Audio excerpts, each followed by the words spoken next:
Assalamualaikum warahmatullahi wabarakatuh. Alhamdulillah wassalatu wassalamu ala Rasulillah Sayyidina Muhammad bin Abdullah wa ala alihi wa sahbihi wa mawalah. Wala hawla wala quwata illa billah, amma ba'du. Sudah lama kami tidak memberikan konten baru.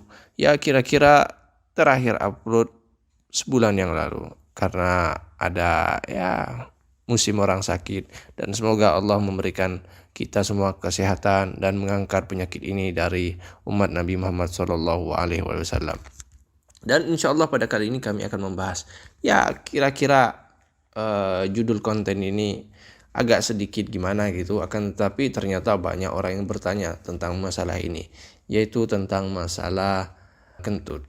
Jadi ada beberapa pertanyaan yang masuk kepada kami. Gus, gimana sih hukum orang kentut dalam sholat? Gimana sih menahan kentut dalam sholat? Gimana sih orang Dan insya Allah pada kali ini kami akan membahas tuntas tentang masalah kentut ini.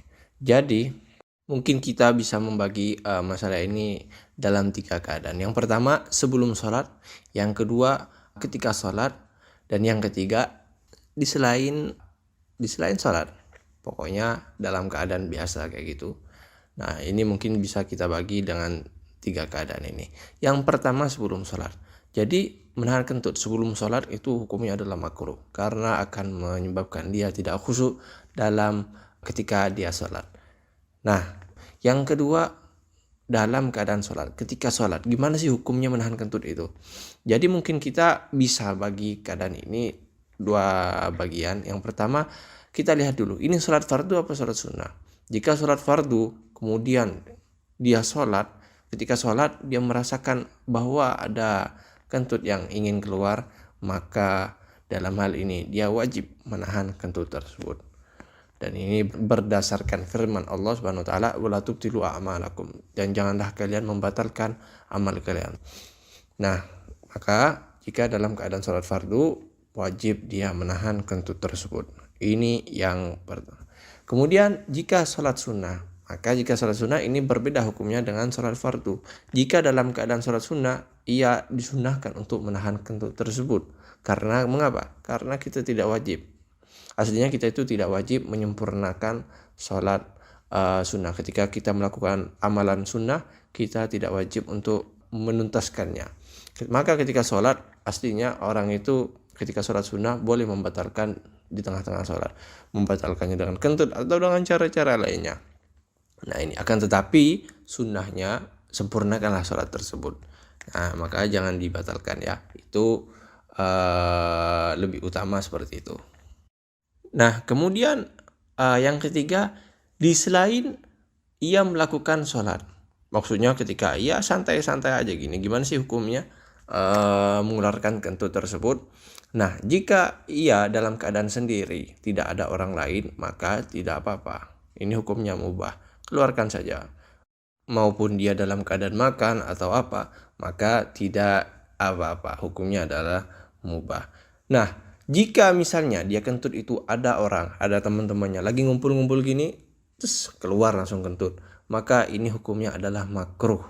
Oke? Hukumnya adalah makruh. Bahkan bisa sampai haram. Misalnya ia menyakiti temannya, seperti bikin sakit hati temannya, kentut tes langsung sakit hati temannya, maka bisa hukumnya sampai ke haram.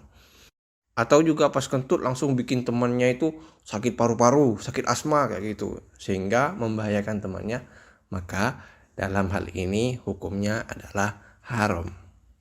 Dan ternyata ini adalah adat yang tidak baik. Bahkan disebutkan bahwa ini adalah adatnya kaum Nabi Lut.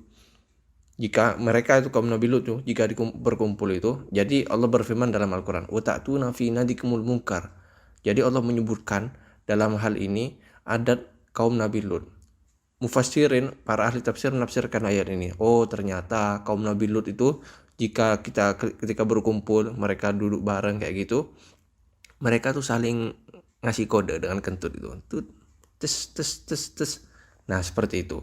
Nah, ini mungkin harus kita jauhi karena ini termasuk adat kaum Nabi Lut. Nah, inilah 3 keadaan yang harus kita pahami. Jadi setiap keadaan ada hukum yang berbeda dalam masalah kentut. Nah, kemudian ada yang bertanya, Ustaz, gimana sih kalau dalam masjid? Apakah kita keluar dulu baru kentut di luar atau gimana kentut di dalam? Nah, tidak sama hukumnya. Jadi tidak dipaksakan seseorang itu untuk keluar dari masjid jika ia merasakan ingin keluar kentut. Akan tapi ingat, jangan sampai menyakiti orang lain, karena jika ia menyakiti orang lain ketika kentut maka hukumnya adalah haram. Nah, mungkin ini saja yang bisa kami sampaikan pada konten kali ini, dan semoga bermanfaat bagi kita semua. Terus selalu ikuti konten kami, Uzami Ar-Rahbi ini. Wassalamualaikum warahmatullahi wabarakatuh.